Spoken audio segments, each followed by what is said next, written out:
Hi again. Okay, I was trying to unmute myself, Julieta, because that's the thing. So I'm Dimitris Malas again. I'm journalist for CNN Greece. Who have now is another fireside chat, which is I think very very interesting because we're doing the theme of the subject of this fireside chat. Sorry for that. Is how to make a remarkable stance in the tech circle, and we have with us.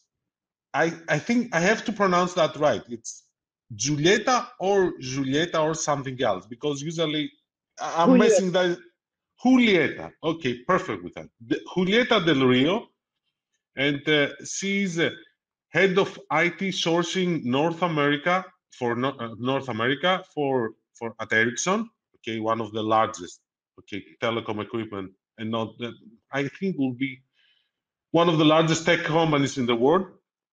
Julieta leads Ericsson's IT sourcing in North America, including industrialization of new hardware and software solutions, emerging technologies, and 5G deployments for the North American market. That's a big market, Julieta, okay? And you've been with Ericsson for more than 9 years, and you've done if someone sees your CV, you've done a lot.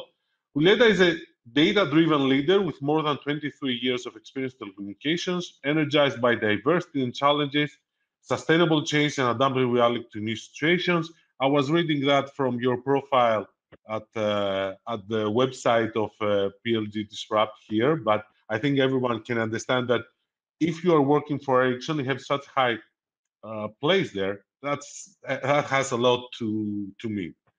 So, and I will start with that. Can you please tell us a few things about your personal journey in tech so far? Of course. First of all, thank you, Dimitris, and PLG Disrupt for the opportunity today. And just a few things about my personal journey. I was actually born and raised in Santa Cruz, Bolivia, and then came to the United States to study, as well as a year abroad in France. So once I graduated, I actually started with Mabel and was responsible for building a 25,000 kilometer subsea fiber optic ring around Latin America to bring South America into the 21st century. After that, I actually started working for a wireless operator, being responsible for building their cell sites in the southern United States for a few years. And then finally coming to Ericsson, where I was responsible for building networks to the tier one operators, and currently now as the head of IT sourcing for North America. So basically responsible for everything that our 5G networks need from an IT perspective. So that's a little bit about myself and my personal journey over the last 20 plus years. Okay, you know what is really interesting also as well, that you're a female in a male-dominated, or at least I think it's a male-dominated technology sector. Is it male-dominated technology sector? I would say yes. Just as an anecdote, when I started, I was literally the only young female in the room, and everyone who worked for me was male and over 40. So that was my first introduction into technology. But what I would say is over the last 20 years or so, our tech industry has improved a little bit. With that said, it is very male dominated. I would say from a startup perspective, 93% of all the funds that are expensed are given to men. So women aren't even given the opportunity to prove themselves, right? So that's a startling example. And women still are heavily underrepresented and underpaid by around 20% in the tech industry. So opportunities from day one aren't as available. And then this translates throughout your career, not growing as quickly and not getting to those higher positions as quickly as men do. What are the reasons for that?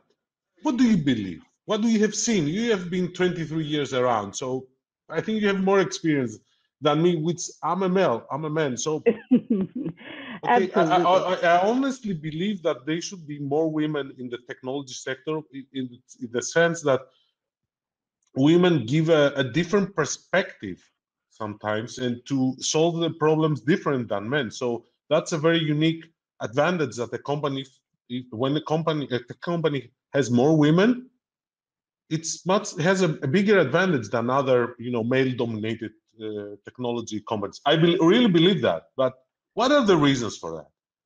I would say several things. One, obviously, when you hire, you tend to hire similar to yourself.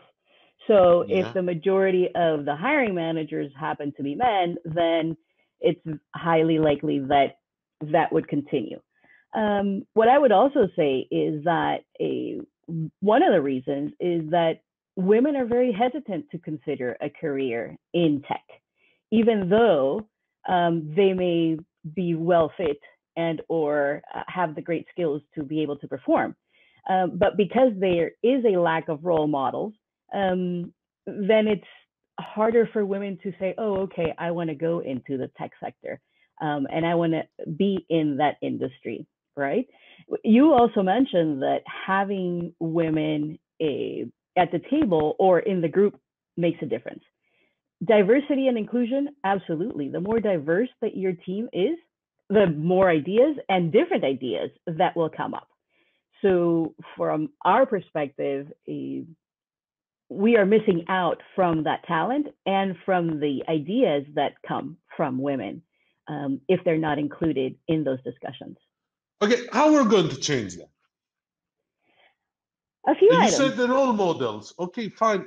Okay, more role models, but it's like the chicken and the egg. If there are How do we there, it? yeah, we have to change that. Okay.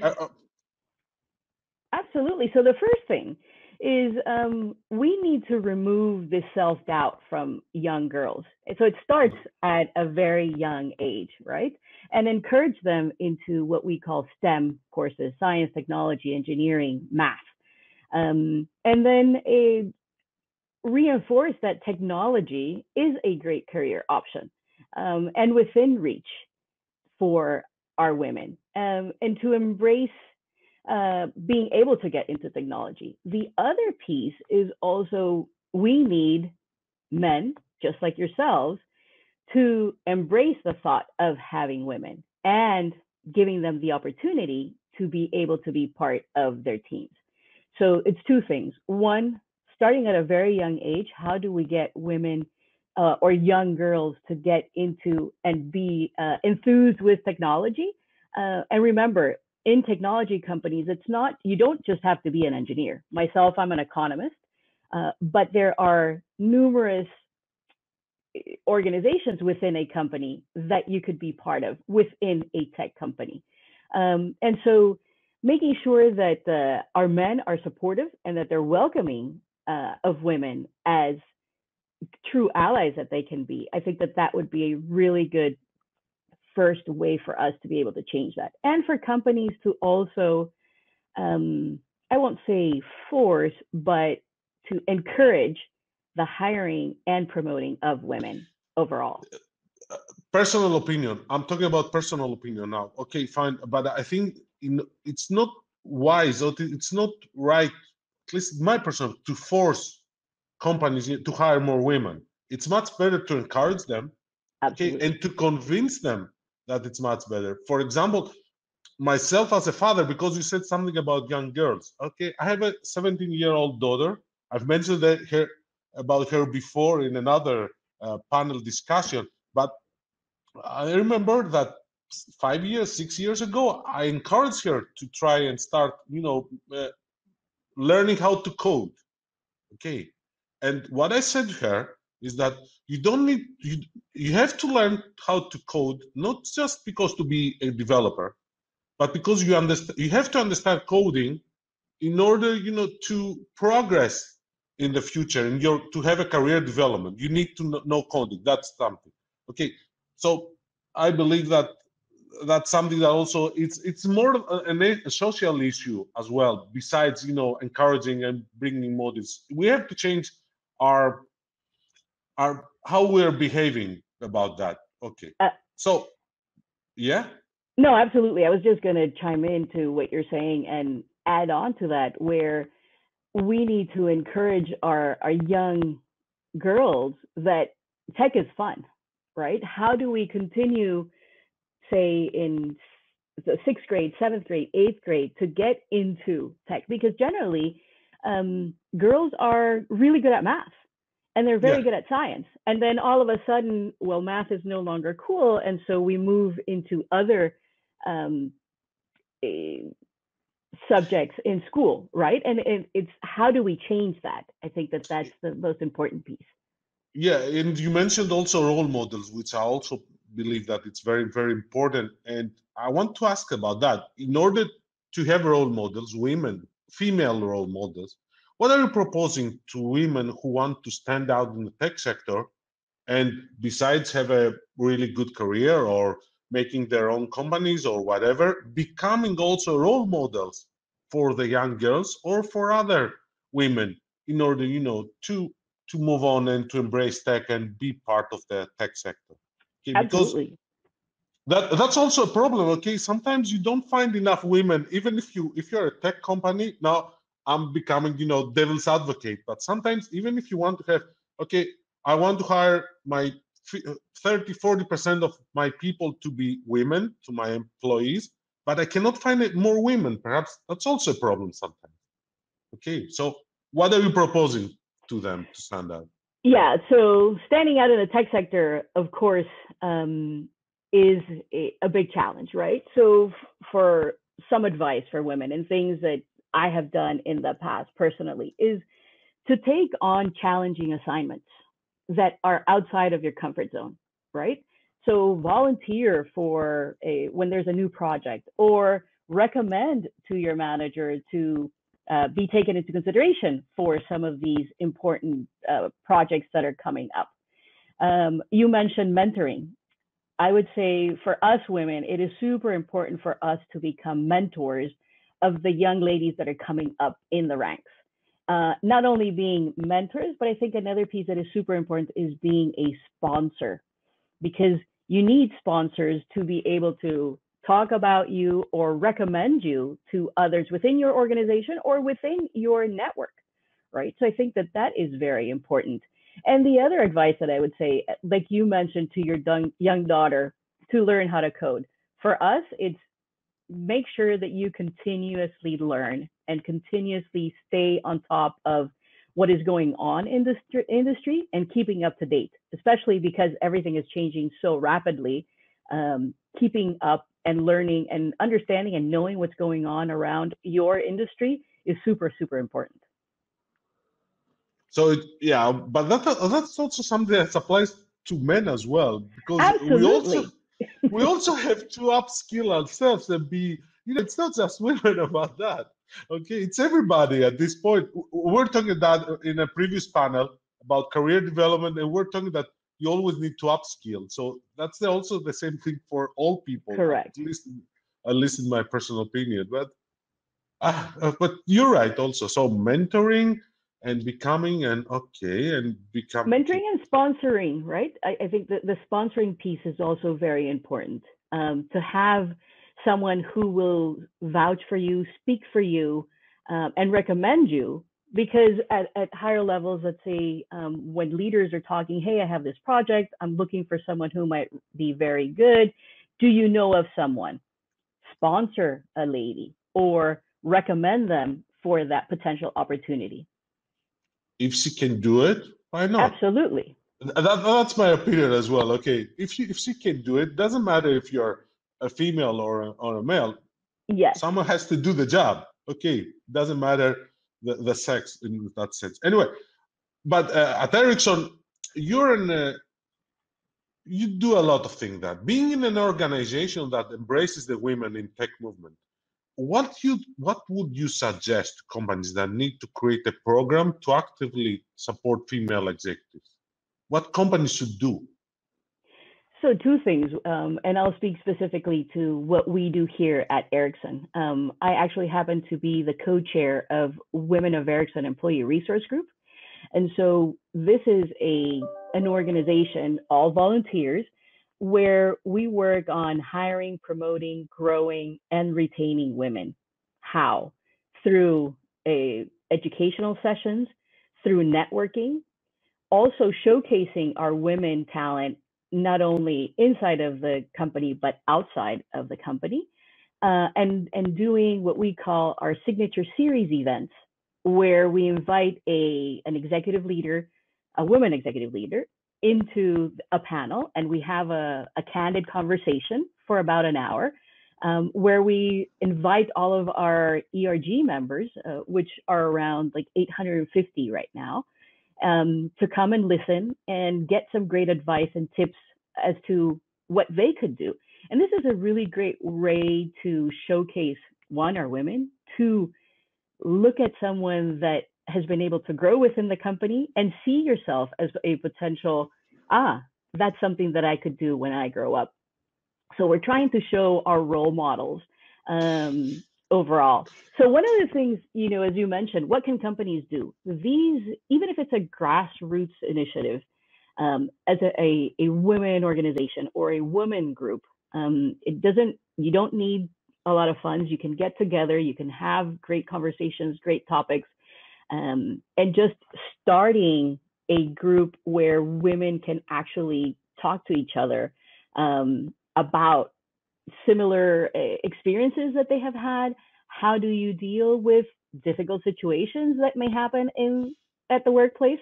And just encouraging and asking for advice when sometimes you don't know what to do in a specific situation. But our ERG has been in existence now for about 4.5 years. And it definitely has improved the culture within the company on what we do for our women. And not to say, we do have 7 different employee resource groups. So it's not just women, but we're trying to embrace diversity and inclusion overall. So we have our African American Alliance, we have LGBTQ&I, we have our Latinos Plus, we have our Asian Connections of Ericsson, we also have our veterans and our next generation of future leaders. So a very well-rounded group. Do you, just out of curiosity here, is it something that it should be sponsored by a company's management, or is it something that female executives should do by themselves? Say, hey, get around and talk. Yeah, it's both. So originally, this was a grassroots initiative, right? So women in leadership and by women executives. We now have the sponsorship of our CEO for North America. So it does come from the top, and we do have that buy-in and that sponsorship, if you will. And so we actually get to speak with him once a month and talk about our issues and what we want to see in the company and how do we affect change. So it's actually a really good way to hear from our employees from the bottom up, and then hearing from our leadership down. In general, and in your experience, do the leadership hears you? Meaning, what I mean is that sometimes I have seen in my career, at least, that a lot of initiatives from the leadership were made, just to do it, and they didn't care. Check the box, yeah, exactly. Okay, we're doing, the social responsibility stuff and stuff like that. Usually, I'm very, cautious about that. When I hear about these things, a lot of times as journalists, I'm a little bit more cautious than other people around that, because I really need to see the results, and I'm not so sure sometimes that it's just checking the box, or they are really, really interested in that and they're doing it by their heart. So I don't know. And that's a great point. And I would say in our particular case, it is genuinely noticed, and there is a true interest in making a difference. The culture at our company has changed significantly over the last few years, right? We have our slogan called Ericsson Awesome, and it has transcended everything that we do. And now that we're about to come back to the office early next year, we're trying to think of, okay, how do we embrace everyone, and how do we get people to start working together again? And I would say that that culture has definitely changed, and our ERGs have been a big part of that change and transformation over the last few years. Okay, let's answer now. I need an answer to the question that was in this fireside chat, meaning how to make a remarkable stance in the tech circle. Okay, let's round it up a little bit. Absolutely. First few things. I would say always be true to yourself and bring your authentic self to work, right? All women have great strengths. Don't be afraid of stepping up, asking questions, and continue to challenge the status quo. And don't forget as well to give opportunities to that young talent that is coming up in the organization. Giving them the chance to be remarkable, just like you are. And you never know, that one opportunity that you give to a woman might make a big difference in their career, right? So what you want to do is, when you look back 20 years later, make sure that you had choices when moving from one location or from one opportunity to another. Don't just go with the flow, and just be yourself. And when people realize that you are bringing your entire self to work, they will notice the type of work that you can do and that you will make a big difference. Something tells me that you're doing that stuff, that you're becoming a role model and you're sponsoring a lot of women in Ericsson organization. You're doing that actively, and you really liked it. That's my perception so far. I haven't seen you before, but from the talk that we have, it's what I get, and it's really, really important that to becoming role models for other. What you said about role models is really, really important. That's true. And thank you for that, Dimitris. I think I was having a conversation with someone very recently, and I said, I think I'm getting old because now a lot of young, both men and women, are reaching out and asking for advice. So I think we're doing something right when you're being sought for advice, and just to be able to guide and mentor. I wish I would have had someone to be able to do what I am doing 20 years ago, right? Because I was totally on my own, and thankfully I had a great role model, which was my dad.